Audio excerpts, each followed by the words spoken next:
prêts pour votre cours aujourd'hui? Oui, maman. Très bien. Alors, on va commencer avec la date. Dani, peux-tu nous dire la date d'aujourd'hui? On est le lundi 30 mars 2020. Excellent, Daniel. Et pour la météo, Aris, peux-tu nous dire quel temps fait-il à l'extérieur? La pluie. Excellent, Après, Aris. il y a la neige. Excellent, Aris. Après, il y a le soleil. Excellent, Aris. Alors, dans le cours d'aujourd'hui, on va voir les mesures avec manière non conventionnelle. Petit problème mathématique pour Daniel. Le français, on va regarder les sons de ER et EZ qui font et Aris va faire un tour dans l'alphabet. Mais avant, bon, là, c'est un peu plus réalistique. Hein? On ne va pas s'habiller, mettre des talons pour rester à la maison. On reste dans des tenues assez confortables. Ça va être un tour dans notre salle de travail qu'on a depuis à peu près 3 ans. J'ai aménagé cette pièce en salle de travail qui est actuellement notre école à la maison vu qu'on est en confinement.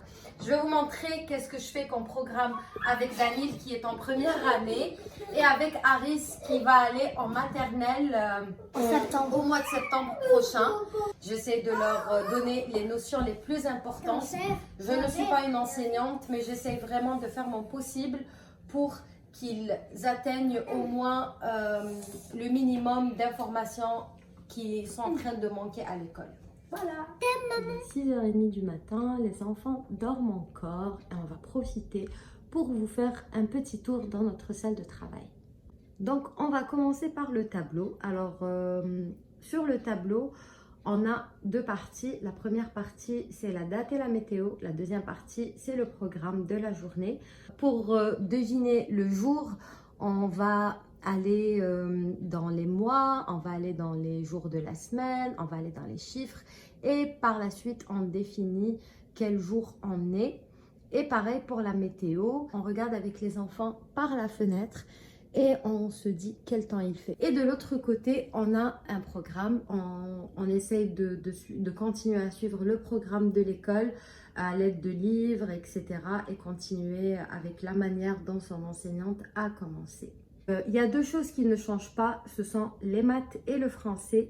Par contre, le programme de l'après-midi, il change pas mal de fois. Je vais vous montrer tout à l'heure qu'est-ce que je vais écrire pour aujourd'hui. Donc, on va commencer par cette étagère. Ici, j'ai une boîte où je mets les nouvelles choses qui n'ont jamais été encore utilisées, les crayons de couleur, etc. Il y a aussi, il manque une 3e coupe. Comme ça, je les utilise pour récompenser les enfants quand ils font des efforts. On a aussi des boîtes avec des marqueurs, des feutres, des crayons de cire, le matériel pour faire la slime, des outils de la pâte à modeler, et d'autres outils pour la pâte à modeler. Là, on a l'alphabet, on a aussi le nécessaire de la cuisine. Sur la 2e étagère, on a un petit bac pour les autocollants. Donc, quand les enfants ont de bonnes réponses ou qu'ils ont fait des efforts ou qu'ils ont tout simplement envie de coller des autocollants, on utilise ça aussi pour faire des jeux de rôle et tout. On prend une feuille, on prend des autocollants, on essaie de faire une histoire avec. J'ai aussi mes 2 porte-crayons et porte-stylos et marqueurs qui sont normalement dans la section de jardinage au Dollarama. Donc j'en ai un pour les crayons en bois et les feutres et un autre pour... en fait, ça c'est pour les enfants, ça c'est pour maman. Ici j'ai des stylos et j'ai aussi des marqueurs pour moi. Et ici, ça n'a rien à voir avec le travail des enfants, c'est le courrier que j'ai besoin de trier. Plus bas, on a 2 bacs. Alors ça, c'est le bac de tous les jours. À l'intérieur, j'ai tout ce que j'ai besoin pour immédiat, c'est-à-dire il y a du scotch, des ciseaux, de la colle, des effaces, une agrafeuse et des agrafes. Plus bas, j'ai mon stock de colle, de scotch et de ciseaux. Ici, j'ai un petit panier où je mets j'ai des enveloppes. Je mets aussi les cartes de remerciement quand j'ai besoin d'envoyer à la garderie ou à l'école une carte de remerciement. Et ici, j'ai les post-it et aussi des petits cartons pour des présentations, quand on fait des présentations. Ici, il y a des trucs qui traînent, du scotch, un aiguisoir, des ciseaux. Ici, on a les crayons à la mine. Et ici, derrière, on a une petite boîte que Daniel a confectionnée quand il était en maternelle. On l'a fait ensemble. En fait, c'est une boîte de lait qu'on a décorée et il l'utilisait pendant la maternelle. À la fin, ils nous les ont remises. Et à l'intérieur, il y a les tabliers pour la peinture. Dans l'étagère suivante, on a une boîte pour l'artisanat. D'ailleurs, il faut que je fasse un tour parce que je pense qu'elle contient beaucoup plus que ça. Je vais vous montrer ce qu'il y a à l'intérieur. Ici, on a une boîte avec de nouvelles activités que les enfants n'ont pas encore fait. Ici, on a la boîte de craft. Alors, on a des fils, des rubans pour fabriquer des bracelets, des porte-clés, des colliers, etc., etc. Ici, on a l'argile. Et ici, on a une boîte pour confectionner des personnages. On a des spaghettis, on a des trucs, des yeux, etc. Des petites boulettes comme ça, comme du coton, etc. pour faire de l'artisanat, pour faire des crafts. Alors, dans cette étagère, c'est plus pédagogique, on va dire. Donc, en haut, j'ai une petite boîte où il y a du chocolat, des petites friandises que je donne aux enfants à la fin pour les récompenser. Alors, sur cette étagère, on a l'encyclopédie, on a les animaux du monde, 1000 questions, réponses autour du monde. On a aussi l'ABC de la santé, le dictionnaire et le Becherel. Ici, c'est un truc pour moi, pour mes affaires à moi. Donc, j'ai mes petits trucs ici et tout, mes feuilles. Ici à côté, on a un petit plateau en fait où on a les punaises, les trombones, élastiques et les pinces pour la paperasse. Et j'ai aussi zouch msahaf. Sur la deuxième étagère, on a tout ce qui est pédagogique. Donc, cette section ici, c'est pour Daniel. Cette section, pardon, c'est pour Aris. Et ici, c'est documents scolaires. Donc, on a des livres qui viennent de chez Costco, le cahier d'exercice première année, cadre avec le programme de formation de l'école québécoise qui est excellent, que je vous recommande. On a la découverte du monde. Lui, il est censé aller sur cette étagère. Par contre, il est très lent, donc il ne peut pas être ici, donc il est là. On a aussi des dictionnaires français-anglais qui ont été achetés au Qatar par ma maman. Je vais vous montrer d'autres aussi. Là, c'est le 1001 premiers mots, français-anglais aussi. On a des livres Vivre les maths CP. Ces 4 livres-là, ils nous les ont donnés en Algérie. On a mon livre des mots français, voilà, français, arabe. Donc lui aussi vient du Qatar et il est vraiment excellent. C'est mon livre des mots français, arabe. Et en fait, ma maman les avait achetés au Qatar à une foire et ils sont fabriqués en Algérie. Donc, ils ont été ramenés d'Algérie. Donc, si vous les trouvez, je vous les recommande vraiment. Ces 2 livres-là aussi viennent de chez Costco. En fait, on a le même livre, donc on utilise juste un. Le deuxième va être pour Aris. Moi, j'avais acheté un. Mes parents en ont acheté un autre. C'est disponible au Costco et il y a vraiment de belles activités à faire. Enfin, pas d'activités, de l'apprentissage, une méthode pédagogique pour apprendre pour la première année. Ça aussi, ça vient de Costco. En fait, c'est un coffret où est-ce qu'on a mathématiques, français et anglais. Il vient aussi de chez Costco et je les utilise vraiment beaucoup. En fait, on a l'écriture cursive. On a Je découvre le corps humain. Ça vient de chez Dollarama. Ils ont une belle série, une belle gamme de ces livres-là. Franchement, si vous en trouvez aussi, je vous recommande d'en prendre. Et puis voilà. Donc ici, j'ai mon programme que je suis en train d'appliquer depuis à peu près une dizaine de jours, à peu près 11 ou 12 jours. Et là, on est arrivé à la semaine du 30 au 3 et je vais vraiment au fur et à mesure. C'est-à-dire, j'ai 2 semaines d'avance, mais après, je fais le programme d'après ces 2 semaines. C'est-à-dire que je ne veux pas trop avancer, je ne veux pas trop faire un programme de un mois. Donc, j'y vais doucement. Comme je vous ai dit, les maths et le français, c'est tous les jours. Mais les autres activités, ça change. Comme aujourd'hui, ça va être... voilà, ça va être maths, français, ensuite histoire géo, on va parler de la Russie et le corps humain, on va parler des oreilles. Ou plutôt, je pense qu'on va parler des yeux aujourd'hui. Là, je dois le modifier, je pense qu'on va parler des yeux. On va commencer par les yeux. Ensuite, pour demain, ça va être maths, français. Et ensuite, arabe, pratiquer les sons ha et ha plus écriture. Et par la suite, on a le corps humain, ça va être le nez. Ensuite, pour mercredi, on a maths, français et ensuite on a anglais, family members. Ensuite, on a musique, le piano. Donc, on va pas juste jouer au piano, on va apprendre sur le piano et ainsi de suite. Donc là, c'est juste, voilà, comme on dit, un plan vite fait pour avoir, comme on dit, les headlines. Et par contre, attendez, il est où? J'écris tout dans mon petit cahier ici qui a 3 compartiments. Je développe qu'est-ce qu'il y a à développer et je m'inspire, je vais vous montrer tout ça. Et donc, je m'inspire du plan de travail que son enseignante nous envoie une fois par semaine depuis le début de l'année. Ça, c'est les anciens plans de travail. Et donc, voilà, ils nous fournissent vraiment tout ce qu'il faut. Et du coup, je ne fais que suivre et modifier un petit peu à ma manière.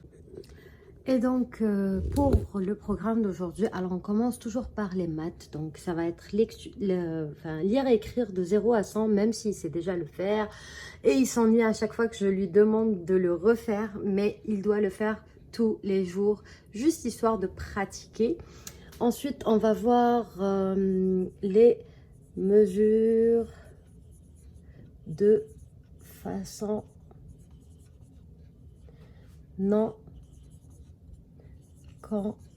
conventionnelle. C'est-à-dire, va prendre, je sais pas moi, un bâtonnet de colle, son efface, son taille-crayon, un cahier, un stylo, un crayon, n'importe quoi, mais il va pas utiliser la règle. Et par là, on va voir comment on peut mesurer quelque chose sans avoir recours à la règle. Par la suite, on va faire des petits problèmes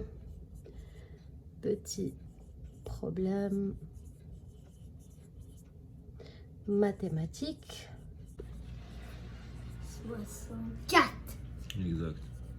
Voilà, on essaye de se relier, moi et papa. Parce que voilà, je peux pas m'asseoir toute la journée devant les enfants. Des fois c'est moi, des fois c'est le papa, des fois j'ai besoin d'aller faire quelque chose dans la cuisine ou dans les chambres. Voilà, le ménage il se fait pas tout seul. C'est vrai qu'on fait le ménage après le petit déjeuner avant de s'asseoir à la table pour travailler, mais j'ai toujours quelque chose à faire. Du coup papa est super impliqué, il participe vraiment mais vraiment à tout. Maintenant on va passer au français. Voilà pour les maths. Ensuite, on passe au français. Alors, on a le cahier oursin. Je vais vous montrer ça tout de suite. On a aussi l'écriture, relire super-héros. J'ai pas encore mis la liste. Et par la suite, on a la dictée. Donc, pour le cahier oursin, c'est un cahier qui fait partie de l'école, qui prend tous les jours à l'école, qui ramène tous les soirs à la maison. Et en fait, c'est pour tout ce qui est syllabes, voyelles, prononciation, etc. Donc là, on va voir, comme j'ai dit, le ER pour prononcer en E. Ser, fer, ger, der, ker, ner, cher, l'air, ser, ver, per, per, ker. Donc, on regarde ensemble les mots avec Daniel. Et en fait, on ne fait pas chaque jour un truc différent. Je reste dans la même leçon le temps que ça prend pour faire le son. Tu peux me donner une phrase avec le mot léger. Une phrase. Mhm. Mon frère est léger pour faire les barrières. Ensuite, on passe au cahier des super-héros de l'orthographe. Donc aujourd'hui, on va faire la liste 29 qui est le G. Je suis trop contente. Voilà le cahier des super-héros de l'orthographe. Aujourd'hui, on a dit on va faire la liste 29. Donc voilà, ça va être le G. Et du coup, alors on étudie les mots, on étudie la prononciation du G, on fait la comparaison et la différence entre le J et le G, quand le prononcer, quand ne pas le prononcer, quand il est écrit, etc. etc. Et vers la fin, ben, on fait une petite dictée. Je m'inspire des mots du cahier de super-héros et aussi du cahier oursin ici pour lui préparer les mots de dictée. Et voilà, la dictée, on l'a aussi tous les jours. Donc voilà, ensuite, on a le choix de livres à lire de la journée. Il faut savoir que la lecture est quelque chose de très très importante et super encouragé ici au Québec. Daniel doit ramener tous les jours un livre de l'école en fait qu'il lit. C'est des petits livres, je vais vous montrer. Ils ont un petit système super sympa que je vous conseille de faire avec vos enfants aussi. Donc ils ont une stratégie de lecture. Comme je vous ai dit, je vais vous mettre toutes ces feuilles sur Instagram en story à la une.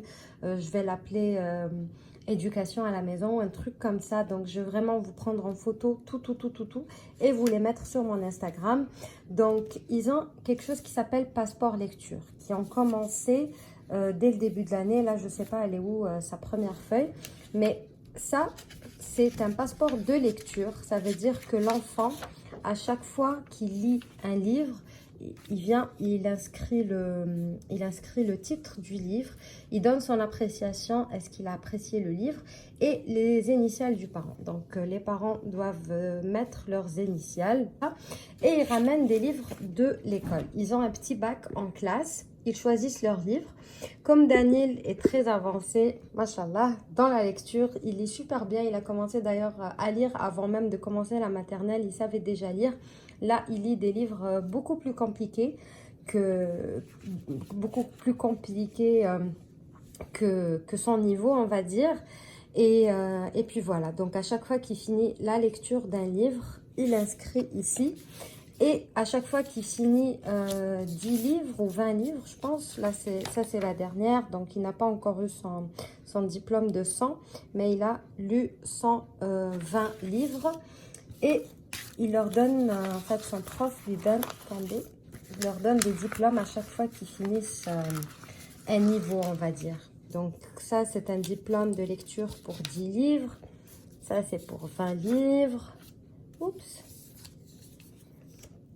Ça, c'est pour 30, 40, 50, 60, 70, 80.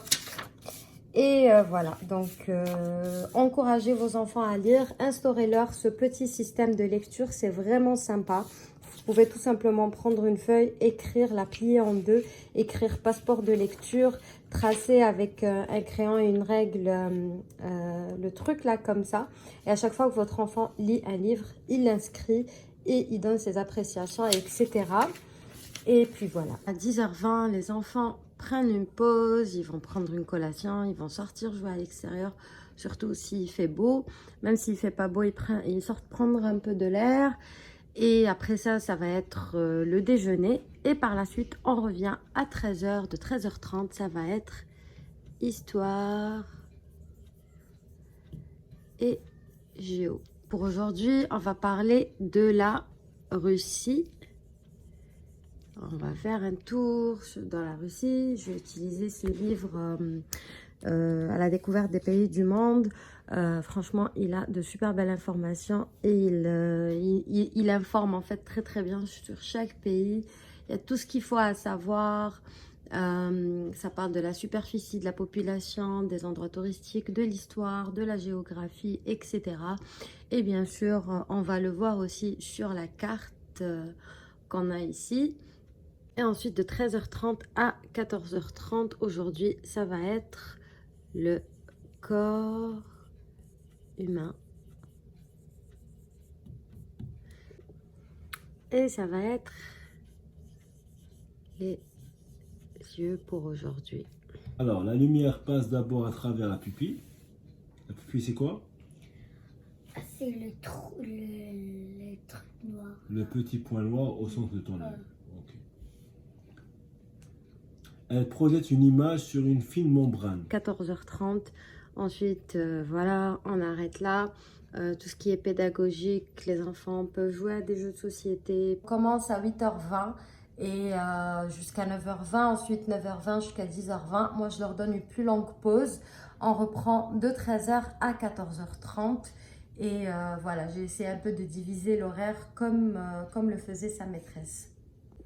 Alors, dans l'étagère qui suit, on a un petit bac ici où on a des activités éducatives. Les enfants ont le droit de choisir qu'est-ce qu'ils veulent comme activité. Et de ce côté, on a jeux de cartes plus cartes éducatives. Donc, on a des jeux de cartes. Et aussi, on a des cartes éducatives comme celles-là sont pour la science. Celles-là sont pour la culture générale. On en a aussi pour la maternelle, pour vraiment apprendre les petites choses basiques de la maternelle, etc. Ces cartes-là, je les ai pris au Costco. Et les jeux de cartes et tout, je les ai pris au Dollarama. Et puis, pour les deux dernières étagères, on a des jeux éducatifs ou des jeux sympas que les enfants peuvent jouer à 2 ou à 3 ou à 4. On s'amuse souvent à faire ces jeux en famille ou des fois les enfants, ils ont juste envie de jouer tout seuls. Il y a des jeux de 2 ans à 7-8 ans. On a de la poterie, on a le Monopoly, on a le Castle Creation, le jeu avec le sable et tout. De l'autre côté, on a des puzzles,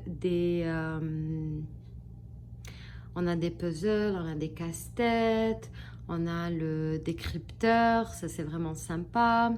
Et puis plein de petits jeux comme ça sympathiques. Je les achète souvent au Walmart quand ils sont en rabais. Des fois, ils font des rabais de malades. Comme ceux-là, je les avais pris à 5 $. La Dame chinoise et Snakes and Ladders. Trembling Tower, on adore jouer à ça aussi. On a les blocs magnétiques qui sont extrêmement amusants et intéressants. Et les enfants fabriquent des choses extraordinaires avec ces blocs magnétiques. Je les avais pris sur Amazon, si je ne me trompe pas, ils étaient à 25 ou 30 $. Ils sont beaucoup plus chers dans les magasins comme Walmart et tout, mais je les avais pris sur Amazon, pardon. Et c'est vraiment extraordinaire ce que les enfants peuvent accomplir avec ça. Ils ont un mode d'emploi qu'ils peuvent utiliser, c'est-à-dire des exemples à suivre, ou sinon ils peuvent laisser parler leur créativité. On a Opération, Pie Face, on a aussi le petit jeu de domino, mais ça c'est vraiment des jeux, voilà, de société, de famille. On en a d'autres au sous-sol, mais qui sont beaucoup plus classiques, on va dire. Et de ce côté, on a tout ce qui est peinture, coloriage, etc. Donc, on a ici des petits cahiers de coloriage. Bon, on a leurs 2 tableaux. Des fois, quand je fais le cours à Daniel, les 2 autres commencent à s'ennuyer, commencent à se fatiguer. Donc, je leur donne les tableaux comme ça pour dessiner. Et on a aussi des cahiers de coloriage que j'achète au Dollarama. On a des canvas pour faire la peinture. On a ici des mini tableaux pour enfants aussi pour mettre les canvas. Et ici, on a la peinture, beaucoup de peinture. On a les pinceaux ici, on a les petits verres quand ils ont envie de faire de la peinture avec de l'eau. Ici, on a aussi un bac qui contient de la peinture. Et puis c'est à peu près tout. Ici sur la table, j'ai mes marqueurs pour écrire sur le tableau. Je les achète au Dollarama. On a aussi les face tableaux. On a un petit globe que j'ai pris aussi au Dollarama. Parce que les globes, on est d'accord, ça coûte super cher. Donc, j'ai pas encore trouvé un plus grand à un bon prix. Donc, j'ai pris ça à 4 $ au Dollarama. Ça fait la job. On a un petit sablier sympa que j'avais pris, je pense, au Home Sense. Et puis un petit tableau, comme je vous ai dit, pour que je puisse expliquer certaines choses aux enfants. De ce côté, on a mes affaires à moi. Donc, comme j'adore écrire et j'adore avoir des notes, j'ai toujours des cahiers qui traînent un peu partout. Et j'ai aussi mon agenda de 2020. Donc, voilà. Et sur le mur, j'ai une petite corde et des pinces à linge. Je vous avais montré ça, ça fait quelques mois sur Instagram. Vous aviez vraiment aimé l'idée. C'est en fait pour exposer les travaux des enfants qui font à l'école ou qui font à la maison. On les expose ici. Et à chaque fois, on change de trucs. Et les enfants, ça leur fait extrêmement plaisir de voir leur travail accroché et tout. C'est super, super encourageant. On va tourner de ce côté. Alors, de ce côté du mur, on a l'alphabet écrit en lettres cursives que j'avais commandé sur Amazon. Si je ne me trompe pas, c'était dans les 10 $ ou moins. Donc ça c'est les lettres écrites en cursif. Les enfants quand ils écrivent, ils peuvent regarder pour se référer. Maintenant passons de ce côté. Alors on va commencer par le coin ici. On a un tableau et là c'est écrit on vous souhaite la bienvenue dessus. Mais d'habitude les enfants peuvent dessiner, peuvent écrire, peuvent faire ce qu'ils veulent avec le tableau. Sinon, si on parle de quelque chose et qu'ils veulent me montrer quelque chose, ben, ils peuvent toujours utiliser le tableau. De l'autre côté, on a un petit rouleau de papier comme ça. Les enfants peuvent peuvent dessiner dessus, etc. Et on a aussi un tableau parce qu'ils peuvent dessiner avec des marqueurs, des crayons. Ici, on a le travail artistique de Daniel qu'il avait fait en maternelle l'année passée. Donc, c'est de la peinture. Je trouvais ça très joli, donc je les garde ici. Par là, nous avons la carte du monde que j'ai pris au Costco. Elle était à 7 ou 8 $. Elle est énorme, elle est super grande. Mais ce que j'ai aimé, ce qui est différent des autres cartes du monde, c'est qu'on a chaque pays avec ses traditions, avec son peuple, c'est-à-dire il y a de l'histoire sur la carte. C'est pas juste comme ça, on voit les continents et les pays. Il y a beaucoup d'histoire. Il y a aussi un truc sympa, on a des questions-réponses sur tout le pourtour. De ce côté, on a un tableau où j'accroche les choses importantes qui ont rapport avec l'école de Daniel. Donc, on a son horaire en haut, on a en route vers l'autonomie, on a la façon dont il est évalué en classe. On a aussi l'orthographe du mot. Ça parle de la mémoire à court terme, l'auditif, le visuel, etc. Je vais vous faire une capture de ça aussi. Je vais vous la mettre sur mon Instagram en story à la une. Et ici, on a Vers le Pacifique qui est un programme éducatif que les garderies au Québec ainsi que les écoles primaires utilisent, qui est extraordinaire. Je vous recommande fortement de l'utiliser avec vos enfants. Moi, personnellement, je n'utilise pas la méthode dont plusieurs parents sont adeptes, qui est la méthode Montessori. Il y a plein de choses que j'aime bien. Par contre, il y a beaucoup d'autres choses avec lesquelles je ne suis pas d'accord. Je préfère 1000 fois le programme Vers le Pacifique. Ça aide les enfants en fait à travailler sur leur personnalité, à gérer leurs émotions, leurs sentiments, la colère, à apprendre à s'exprimer avec des mots, etc., etc. Je peux vous en parler pendant des heures. Je vous recommande fortement de faire des recherches en ce qui concerne ce programme qui est Vers le Pacifique. Et pour finir, on a la table de multiplication que j'ai imprimé moi-même d'internet et que j'ai laminé. Et comme ça, Daniel peut apprendre sa table de multiplication sans se soucier voilà, que la feuille se déchire, etc., etc. Ah oui, j'ai failli oublier. Alors, on a aussi une petite poubelle et un petit bac de recyclage. On le fera après le confinement, Inch'Allah. Je vais la rafraîchir. J'ai déjà dessiné le plan de comment je la veux, de comment je veux que ça soit, etc. Donc, il restera plus qu'à aller acheter les meubles. Voilà, donc j'espère que cette vidéo vous aura plu. J'espère surtout qu'elle vous sera utile. Soyez patient, armez-vous de patience. C'est vraiment le mot-clé de ce confinement. Les enfants n'en peuvent plus et c'est tout à fait normal qu'ils soient hyperactifs. Ils en ont marre de rester à la maison. Une grande pensée aux gens qui n'ont pas de jardin et qui doivent rester à la maison. Franchement, chapeau à vous. Ce n'est pas évident. Si vous avez des questions, n'hésitez pas à me les laisser en commentaire en bas. Ou sinon, encore mieux, venez me les poser sur Instagram car je suis beaucoup plus active sur Instagram. Je vous fais de gros bisous et je vous promets beaucoup de vidéos sur les enfants, sur l'éducation des enfants, sur le confinement, sur comment je m'organise, sur qu'est-ce que je fais de mes journées dans les vidéos à venir. Bisous. Mouah.